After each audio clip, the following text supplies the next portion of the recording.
Salinas 21. Thanks for the support, guys. You guys really are big ballers. And if you guys want a shout out, all you have to do is follow me on IG.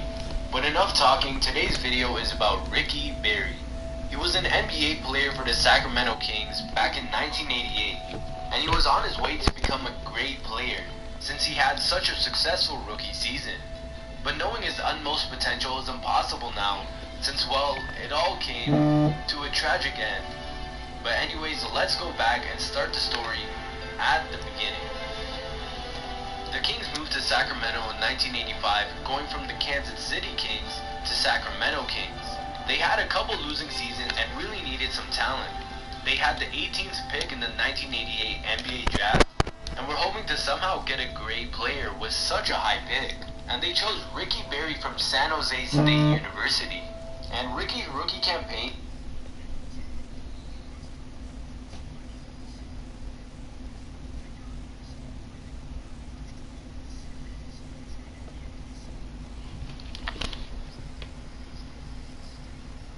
Talk to you later. Love you.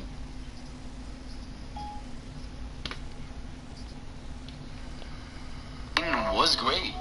He played in 64 games and played 22 minutes a game, averaging 11 points, 3.1 rebounds, and 1.3 assists, all while coming off the bench. He also just happened to be shooting over 40% from 3. So yes, he was an insane shooter. He could also drive and finish around the rim easily since he was 6'8". He basically had all the tools to become an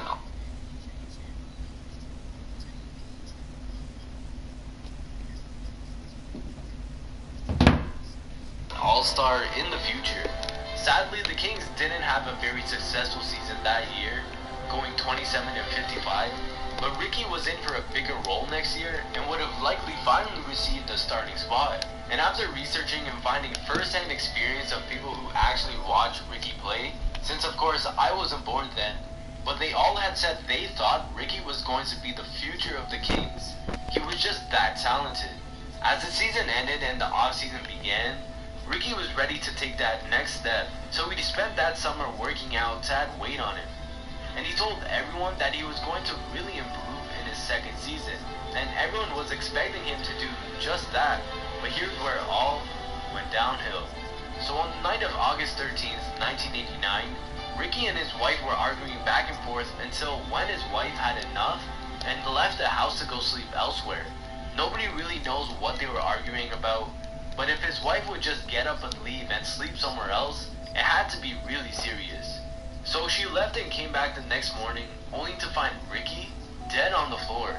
After investigation, it was found that Ricky had committed suicide by shooting himself in the head. A suicide note was recovered, but the exact details on it remains a mystery. But it reportedly said something about dissatisfaction about his marriage. Again, I don't know the specifics, and the note was never publicly released. But this caught everyone off guard. His teammates and the Kings organization had said they never saw any signs of depression from him. He was always happy, and everyone had said his marriage was in a good state. His teammates were trying to think of any situation where Ricky showed some distress, but they couldn't think of anything. They were just so shocked as to why he did it and why he ended his own life, since only a few days before, he and his family were having fun playing Nintendo. Everyone of his family were declining to be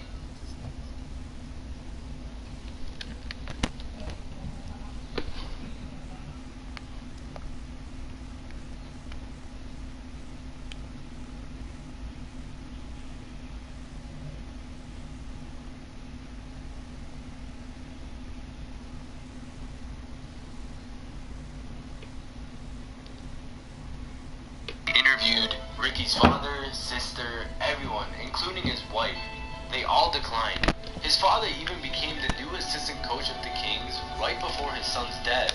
Now, knowing why Ricky decided to end his own life is still a mystery. Not one person other than probably his family know what really was on that suicide note. But he had a long and successful life ahead of him. He's just another person that you could say, what if to. But Ricky Barry will forever live on in our memories. Anyways guys, that's the story for today. Ricky was a great basketball player. What is going on everybody? It is Handles. And you know, I've told a bunch of stories that happen in the NBA. A lot of them are pretty crazy, but nothing gets weirder than this. It involves Notorious B.I.G. robbing a Knicks player. So the story begins when Biggie's Life After Death album came out in 1997. Specifically, one song caught a lot of people's attention, and that was I Got a Story to Tell. So I'm not going to say the lyrics because you know YouTube, but you can read them on the screen for yourself. You guys can pause the video if you want to read the lyrics, but to sum it all up, I Got a Story to Tell is a song where Biggie describes an incident where he was sleeping with the wife or girlfriend of a Knicks player while the player was playing against the Utah Jazz. The unnamed player comes home and Biggie is still in bed with the girl. He threatens to shoot the guy if the girl doesn't take care of the situation, so she tells her man to get something to drink for her to give Biggie more time to figure things out. He comes up with a plan to pretend to be robbing the place, so he gets dressed quick, covers his face, and ties up the girl, before threatening the player who arrives in the room to see Biggie with a gun. The player panics and offers to pay Biggie any money he wants if he doesn't shoot. Biggie takes the money and bails, and then calls his friends to tell them that he's got a story to tell. Now the event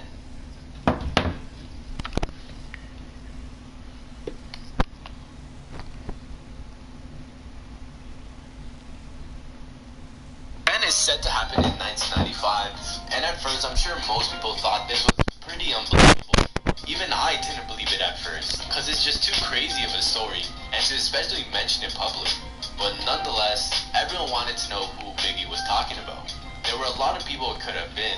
I mean, there were 17 people on the New York Knicks 95-96 roster. But Biggie did say that it happened on the night the Knicks were playing the Jazz, and he said the Knicks player came home that day, so the game would have had to have taken place in New York. Luckily for us, only 9 players entered the rotation on that night, but of course it's still hard to say who it was. But according to a clue Biggie gave us, he said it was one of the 6'5 guys, and it is probably hard for someone to say the exact height of someone when they see them in person, so our culprit is anywhere from 6'3 to 6'7. And that leaves us with a few players: Derek Harper, Anthony Mason, John Starks, Gary Grant, and Hubert Davis. For years and years, a lot of people were assuming it was either John Starks or Hubert Davis, because they were both listed at 6'5". Even though John Starks wasn't really 6'5", he was just listed at it. But Starks did come out in 2014 to speak on the song, and did confirm that the events Biggie described did in fact happen, so that put rest to all the claims saying it wasn't true.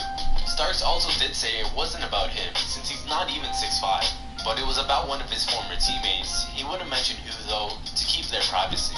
And after this, a lot of people just assumed it was Hubert Davis, since he was the only player on the New York Knicks listed at 6'5" on the 1995 team. And the fact that during the aforementioned game in November of 95, Hubert Davis only played for 9 minutes, scoring 4 points on 1 bucket and 2 free throws.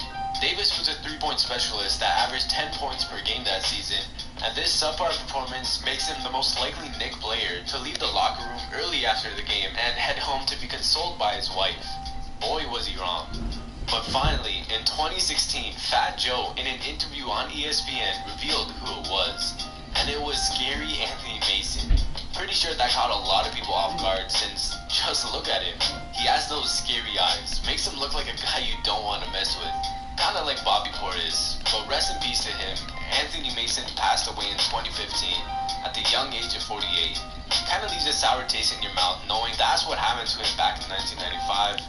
But that's the video for today. Really weird knowing that Notorious B.I.G. had robbed him.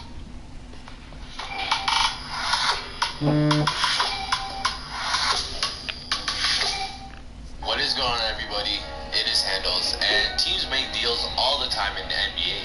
It's nothing new to suggest that sometimes a trade will end up worse for one team than another. But a few players in the history of the game should have never been traded in the first place. And to make this list a little bit more unique, instead of just putting the same guys as everyone does, like Kobe Bryant who was traded on draft night, or Kawhi Leonard, or just so much other players that were again traded on draft night, I'm making a rule that the players have to actually play for the team, and was at best an average starter, a role player, or bench warmer for the team they previously played for. Since guys like Kobe, Kawhi, LaMarcus Aldridge, and others never even played in an NBA game yet, so there was no way of telling if they would actually become stars. Anyways, here are 5 players that teams wish they never traded and instead just gave them a bigger role. With the 17th overall pick in the 1996 NBA draft, the Portland Trailblazers went out on a limb for an 18-year-old high school kid named Jermaine O'Neal. The talent was clearly there, but O'Neal spent 4 years on the bench for an insanely deep Blazers and could only average 3.9 points, 3.1 rebounds, and 11.5 minutes per game. He spent an entire 4 years on the bench, and with those numbers and those minutes, you could guess he might have been out of the league had he not been traded, because he didn't seem like he would be anything more than a role player. So Portland traded him to the Indiana Pacers for 31-year-old center Dale Davis. While Davis was a solid player for the Blazers, O'Neal developed into an all-star in the very next season for the Pacers. He averaged 18.6 points and 9.6 rebounds over 8 seasons with the Pacers. I guess just a bigger role and more minutes was the key for Jermaine to become the all-star player he was. The Oklahoma City Thunder drafted guard James Harden number 3 overall back in 2009, and for 3 seasons he came off the bench, providing scoring for the team. He was a pretty good 6th man for the team and was a big part of how the Thunder ended up in the NBA Finals in 2012. In his last season with OKC, Harden averaged 16.8 points per game, but the Thunder didn't think Harden would become anything more than a 6th man and decided to trade him because they didn't want to offer him the max. And the Thunder traded him prior to the 2012-2013 NBA season, sending him to the Houston Rockets for a package draft picks and extra players that would eventually turn into Steven Adams. But the Thunder not deciding to offer him the max was the biggest mistake of the century, and he became a superstar in the very next season. In 5 All-Star seasons with Houston, Harden averaged 27.4 points, 7.4 assists, and 5.8 rebounds per game. And in this season specifically, he's averaging more than 11 assists per game. It's a big what if the Thunder had decided to keep James Harden. They could have been the very next dynasty. With the 24th pick in the 2006 NBA draft, the Memphis Grizzlies selected Kyle Lowry. Being a late first rounder, I don't think anyone expects you to perform that well, and Lowry became as expected of all late first rounders, an okay role player. He served as a backup point guard for the most of his career, and struggled to average more than 10 points per game. He did do it on a few occasions though, and after bouncing from Memphis to Houston, the Rockets didn't believe that Lowry was a way to go, and traded him to the Toronto Raptors for the 12th overall pick and Gary Forbes. While that pick turned out to be Steven Adams, who's a solid player, Lowry turned his entire career around, averaging 17.9 points and 7.4 assists in the year after being traded. He became an all-star level player and is now averaging more than 22 points per game and is a leader alongside DeMar DeRozan for the Toronto Raptors. That trade now seems like a bargain for the Raptors. The Phoenix Suns acquired the short point guard Isaiah Thomas from the Sacramento Kings in 2014 to become a spark plug off their bench. But with the point guards Eric Bledsoe and Brandon Knight already on the roster, it wasn't working midway through the next season. So the Suns sent Thomas to the Boston Celtics in exchange for essentially just guard Marcus Thornton and a first-round pick, which at the time didn't seem like that much of a bad deal since Thomas wasn't exactly known for the all-star player then as he is now. Thomas averaged 60.4 points off the bench for the Suns before being traded. While it was already a huge surprise that his 60th pick was producing so much, but when he came to Boston, and after receiving the starting role, Isaiah became a star. He went from a good 6th man to an all-star player in a short period of time, and he's now averaging more than 28.9 points per game and is widely respected for what he's done given his height and the fact that he was the last pick in the draft.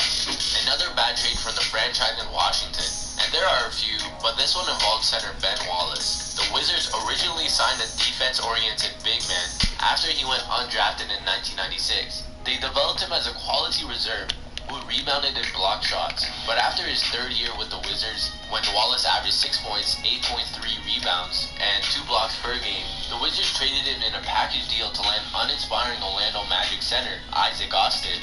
But in the next season, Wallace's blocks and rebounding numbers went up substantially after this trade, and he went on to play in 4 All-Star games, win 4 Defensive Player of the Year awards, and 1 NBA championship, all playing for the Detroit Pistons after being traded. He even averaged 50.4 rebounds per game during the 2002-2003 NBA season. This trade was definitely a huge bargain for the Detroit Pistons. And all these trades ended up becoming bargain sales, as each of these players ended up becoming all-star or even superstar level players. And generally from what I'm seeing, for these players to become for who they are known as now, was to just give them a bigger role and more minutes. And that exactly makes me think what other players over the years had the talent to become an all-star, but were never given the chance and played their entire careers as just average or a bench warmer. Anyways guys, those are 5 players who became stars after being traded. Till next time, I'm Handles, and I'm out.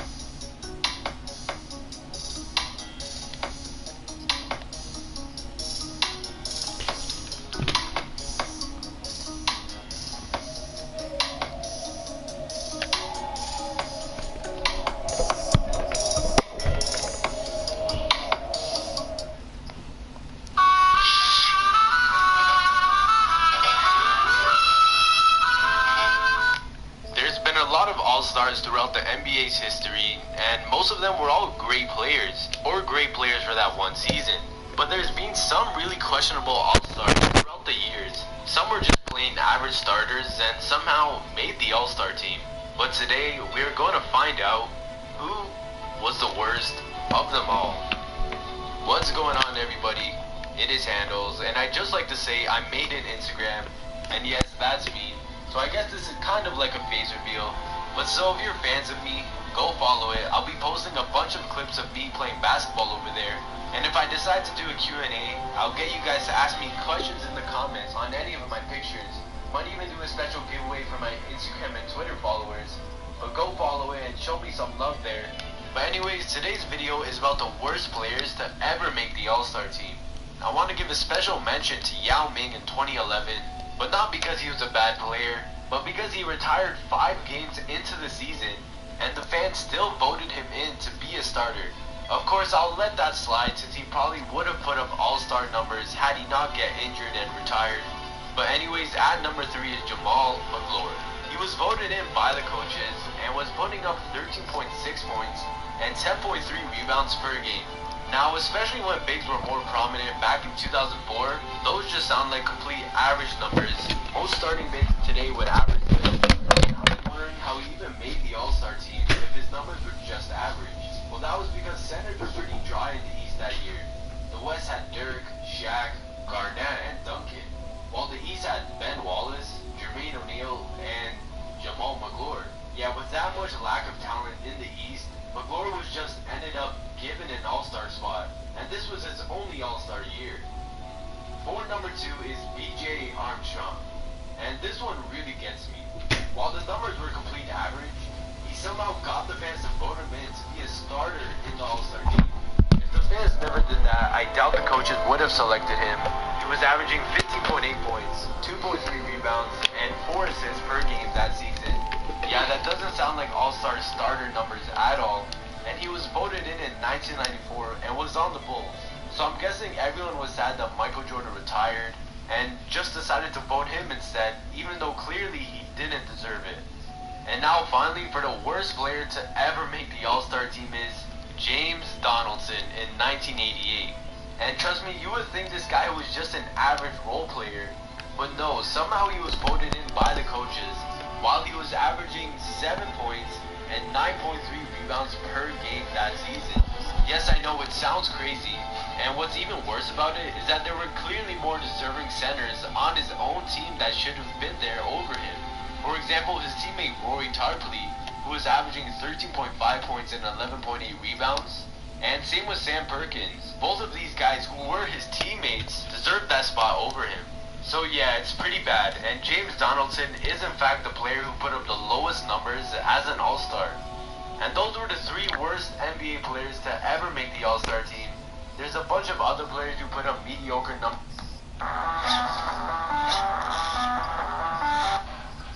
as well, but in some way they were really...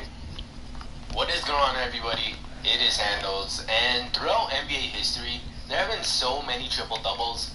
And even this past season, Russell Westbrook broke Oscar Robertson's triple-double record by recording 42 triple-doubles in the 2016-2017 NBA season. We've just been so accustomed to hearing a player record a triple-double, especially Westbrook, that getting one has almost lost the prestige it once had. But there are a few players, specifically only 4 players in history, that have achieved the impossible of getting a quadruple-double. Now, there may have been more times when a quadruple-double has been recorded, but the NBA only started to record block shots and steals since 1973. But even then, in over 50,000 games in the past 44 years since 1973, it's only ever happened 5 times, and only by 4 players. So even if it did happen prior to 1973, there wouldn't be many. Anyways, here are the 4 players in history who did the impossible and achieved a quadruple double. On opening night for the Chicago Bulls to the 1974-1975 NBA season, the very first quadruple double was achieved, and it was by Nate Thurmond. Given this was late in Nate's career, it was even more impressive since he was 33 and on his decline. On this night, Nate put up 22 points, 14 rebounds, 13 assists, and 12 blocks. Now, that's just an insane stat line, and well, basically everyone on this list did also have amazing nights. But Nate had a great career. He was a 7-time All-Star and was continually on the All-NBA defensive team and was inducted into the NBA Hall of Fame in 1985. It's pretty obvious why he was nicknamed Nate. The only person on this list who hasn't been inducted to the Hall of Fame is Alvin Robertson. He was a solid player, was selected to 4 All-Star games, but never managed to average above 20 points in his career, which is maybe the deal breaker for him. But he did manage to win the 1986 Defensive Player of the Year award. But Alvin really made his mark on the league when he achieved the second quadruple-double ever recorded, in only his second season in a game against the Phoenix Suns on February 18, 1986. He posted a stat line of 20 points, 11 rebounds, 10 assists, and 10 steals. He's the only player of everyone here that did achieve the quadruple-double without blocks and with steals. Well, he is the shortest player who did attain this record since everyone else is a center, and Alvin was a shooting guard, so it makes sense how he did it with steals. Hakeem Olajuwon is obviously one of the greatest players ever to play the game of basketball. He's a 2-time NBA champion, 2-time Finals MVP, the 1994 NBA's MVP, 12 All-Star selections, a 2-time Defensive Player of the Year, and just so much more awards. You can pretty much tell, he had a pretty illustrious career. But what's even more insane about his career is that in the exact same month, he recorded 2 quadruple doubles. The first came on March 3rd, 1990, in a game against the Golden State Warriors. He put up 29 points, 18 rebounds, 10 assists, and 11 blocks, which helped his Rockets blow out the Warriors 129-109. The second one took place only 26 days later, on March 29, 1990, where Hakeem put up 18 points, 16 rebounds, 10 assists, and 11 blocks versus the New York Knicks. Putting up just 1 quadruple-double is insane, let alone 2, and let alone 2 in the same month. It only adds to Hakeem's Hall of Fame career. And finally, the most recent quadruple-double came from David Robinson. What's crazy is this happened over 23 years ago. There hasn't been a quadruple-double ever since. And I'm sure we all know David. He's a Hall of Famer, 2-time NBA champion, a 10-time All-Star, was elected to multiple NBA first, second, and third teams. He just had a great career. He recorded this insane stat line on February 17, 1994 in a game against the Detroit Pistons. He put up 34 points, 10 rebounds, 10 assists, and 10 blocks. David had the highest scoring output for a quadruple-double from anyone here. And I have to say that it's pretty hard to get 34 points when you're also dishing out a bunch of assists and consuming a lot of energy on the boards and blocking shots. And those were the 4 players in NBA history who have recorded a quadruple-double. What's going on, everybody? It is Handles, and I'm going to be doing something a little different today. Can you shoot that screen? 25 facts about the NBA that will straight up blow your mind. You may know some of these, but I guarantee you, there will be a ton of mind-blowing going on. Oh, and if you haven't already, subscribe to the channel.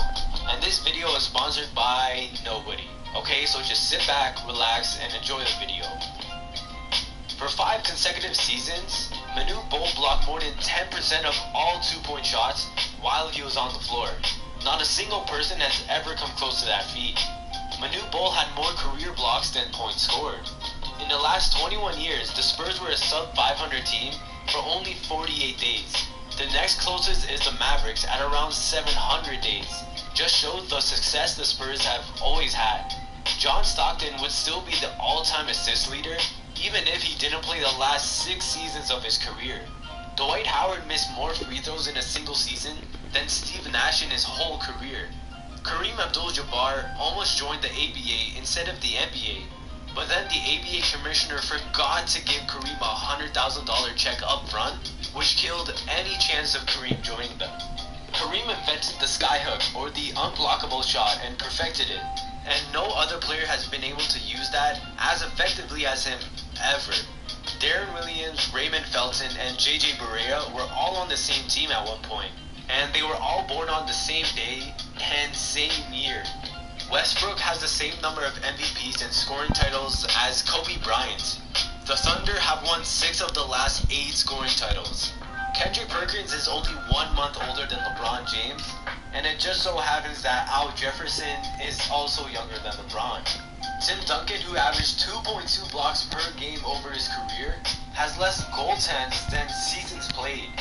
Wilt Chamberlain had 105 50-point games in his career. Roy Hibbert used to be considered an all-star center. Larry Bird, an amazing three-point shooter, hit the same number of threes as Chris Duhon. Just shows the difference between the NBA of old and the NBA of this generation.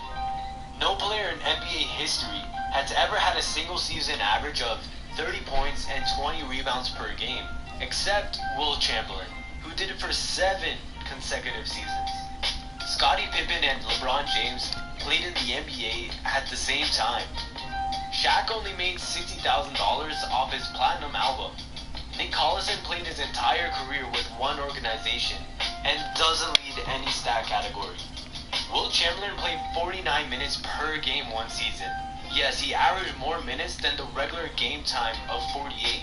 The only time Wilt ever missed any minutes was because he was ejected from the game. The creator of NBA Jam hated the Bulls, so he put a code into the game that made them miss last-second shots. Pistol Pete predicted his own death 15 years prior.